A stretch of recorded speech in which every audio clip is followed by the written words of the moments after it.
Hey, how you doing? Where's my mic? It's on the floor. Always sounds like my mic is on the floor.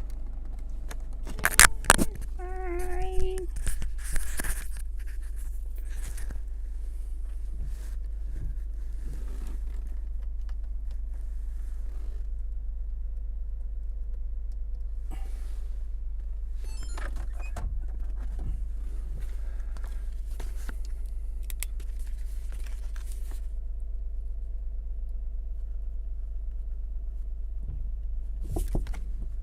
Where's Jimmy? Here. No, don't bring Jimmy. Stella is alone. So? That can't be. Come on, Jimmy. You cannot do that. Come on. You know how disturbed Well, Stella was this morning. Come on, Jim. it's too cold anyway. It's cooling off. The dogs.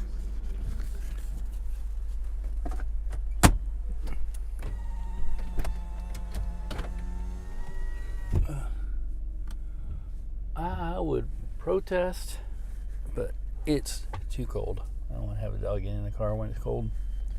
Somebody told me it was warm outside. It's not warm, it's cooling off.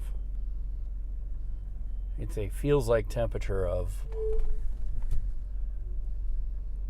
not 38 degrees like the car thermometer, or 40 degrees that Gladstone says.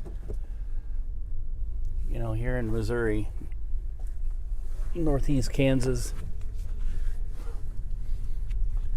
especially around Kansas City, and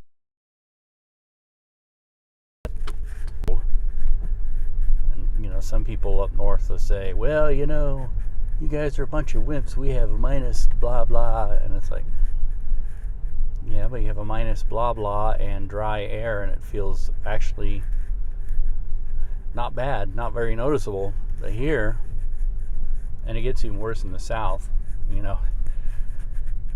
I think the reason why it's so miserable down in Texas, even though it's not as cold as up here, and it's really miserable in places like the Panhandle of Florida and lower Alabama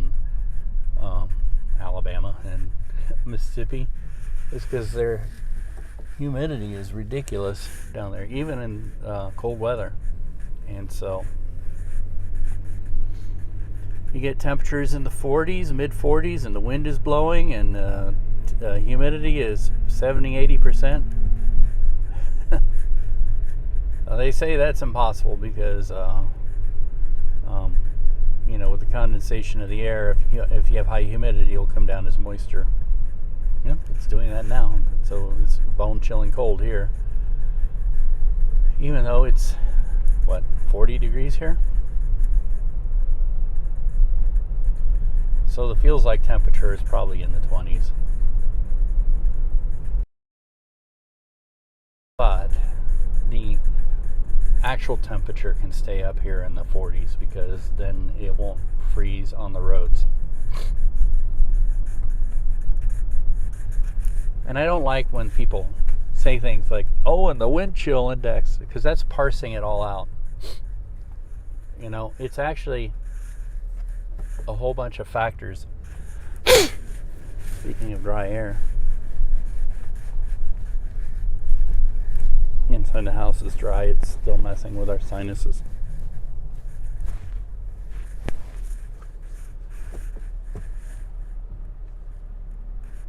But like a lot of science,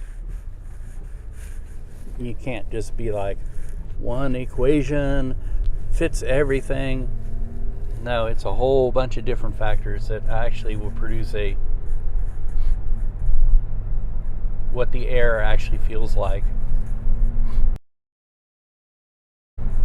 Conversely, you can be in the summertime, the extreme humidity will make it feel so much worse. I don't know, I have been to, there's a joke, there's even an album cover, I forget which band, it says, but it's a dry heat. And the joke is essentially poking fun of the people who always say things like that, a little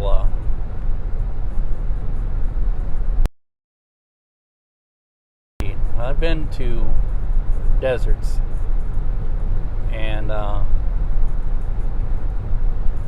it's funny because it doesn't feel as bad, but I tell you,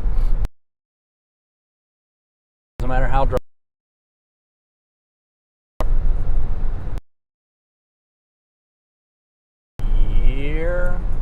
Last summer,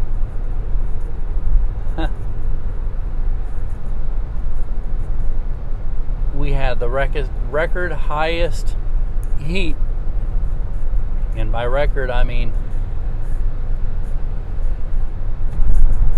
in Death Valley, or is it in Furnace Springs, appropriately named the hottest place on the earth, supposedly. The temperature reached 131 degrees, which a previous record was 130, since they've been keeping records there. And some of the people that I follow online, like what's his name? Now, some of the people I follow online made it a point to go to that place, that park, and they said that when you got out of the car, you actually kind of had to do things quickly, because if you stayed out in the heat too long, it could actually kill you. And I think that that is the upper range of human endurance, 130 degrees Fahrenheit.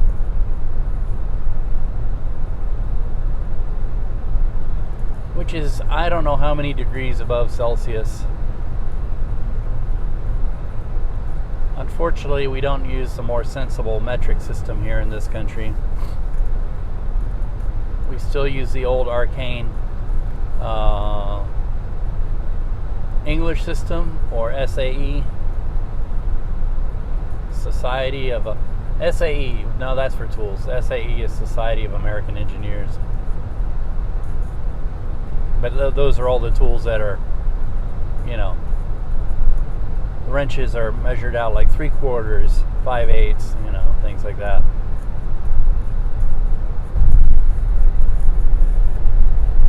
And it's really rough because our cars here are oftentimes made, usually, a lot of times they're assembled here within the borders of the United States, but a lot of the parts are made overseas. And the parts are maybe made, but then the stuff that's assembled here in this country is assembled in the SAE system. And one of my biggest complaints, that's why if you see an American toolkit, it'll have both metric and SAE.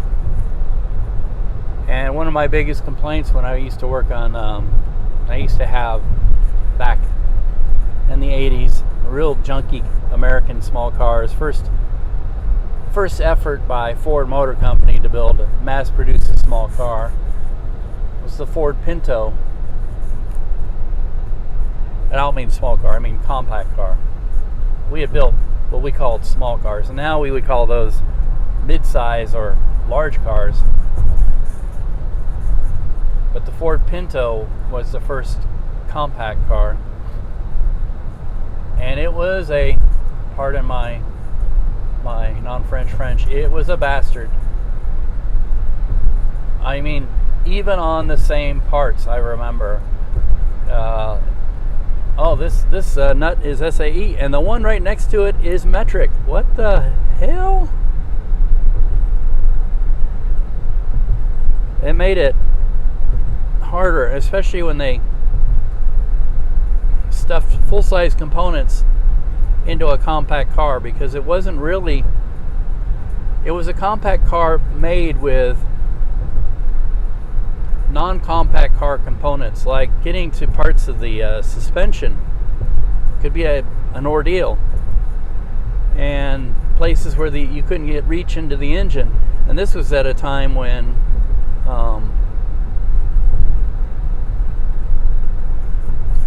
when they didn't have a ton of crap all over the engines. You know, back the first Pinto I had was a 1971 piece of junk. The second one I had was a Mercury Bobcat, which is a Ford had this other company within the Ford line called Mercury, which nobody could figure out what a Mercury was. It was supposed to be like Ford would be your entry level, Mercury would be a mid-level marquee, and then Lincoln would be your luxury. But Mercury made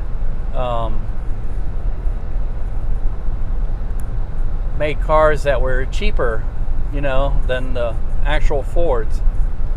And so the Mercury Bobcat was kind of an upscale version of the Ford Pinto.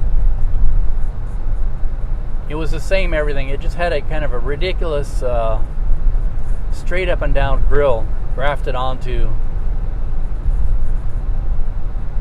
a tiny, cheaply made compact car. And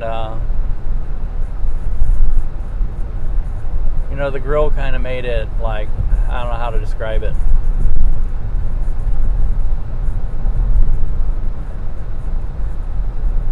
It's like if they stuck a Mercedes grille on a Volkswagen Beetle, you know?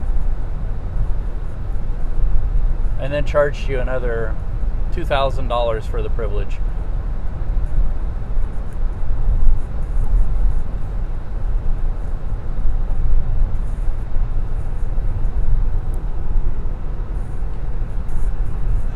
So anyway, wish me luck. I'm going to live stream. I'm using the YOLO box to live stream in Choich for the first time. I've tested everything out. I've set it up. Hopefully,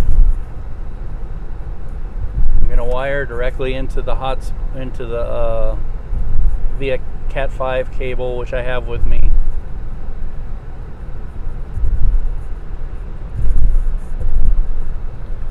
It should be a good time. Ha ha ha ha. Right. 38 degrees Fahrenheit and raining a light drizzle, but it feels like it's in the 20s.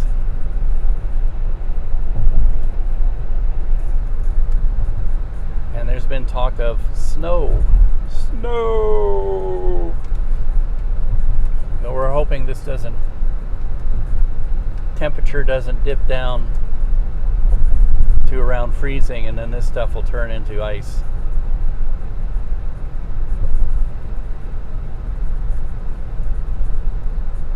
But if it does, it'll do it on a Sunday, and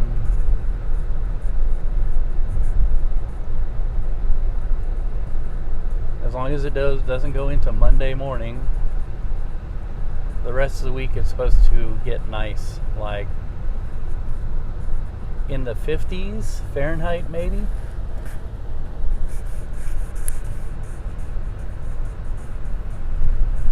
Which will feel like summer almost.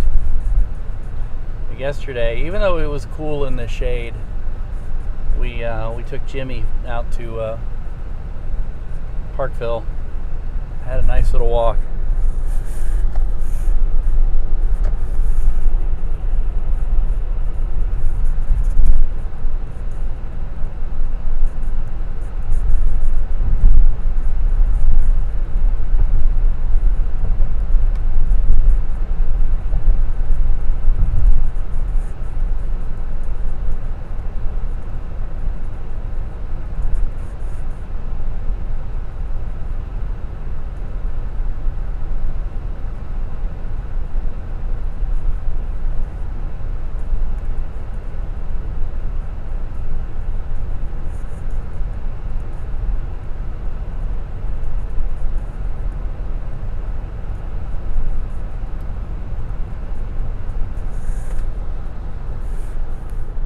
I could take it easy on the heat there. It's starting to get warm.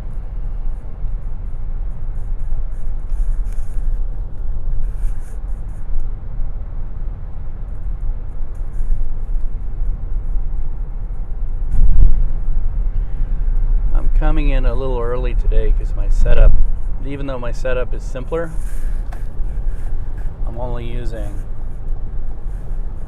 my big camera and my iPhone is cameras, which my iPhone has essentially 3-4 cameras built into it. I don't like using the reverse camera because it shows up on the screen and people will freak out when they see that, because then they can see themselves on the screen and go, he's shooting video of us. It's best to not let people know when they're on camera, unfortunately, because they always act different. Kids make faces, adults hide faces and and look offended. You know, and the reason we're doing this, the mission, is that we're trying to be ready for the days of the pandemic and inclement weather, but going forward, my hope is that when we don't really necessarily need it for those reasons, that the diocese will start liking it, because this is one of the most centrally located and most beautiful and popular churches in the city, and they would take advantage of it to not only help raise money for the repairs and other parts of the mission for the church, but also they have a way of reaching out to people, and it's worked all over the country. There's this tech used is actually the Switcher Studio. Is probably one of the most common and least expensive ways of establishing live streams out of churches, and it's done all over the country.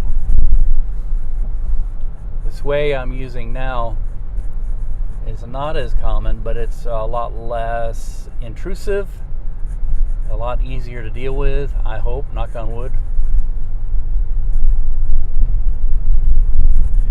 And I tested it in the car. It doesn't like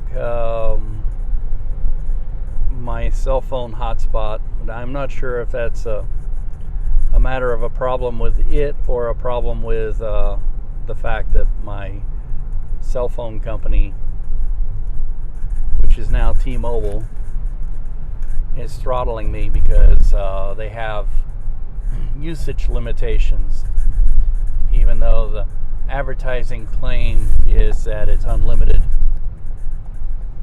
data.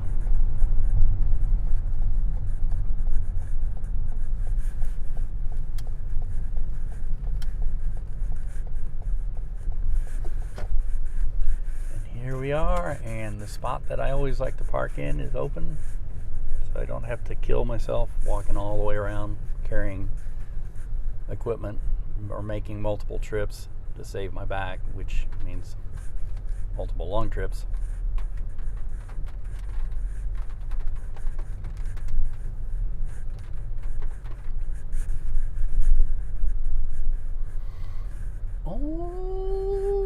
Alrighty. Hee hee.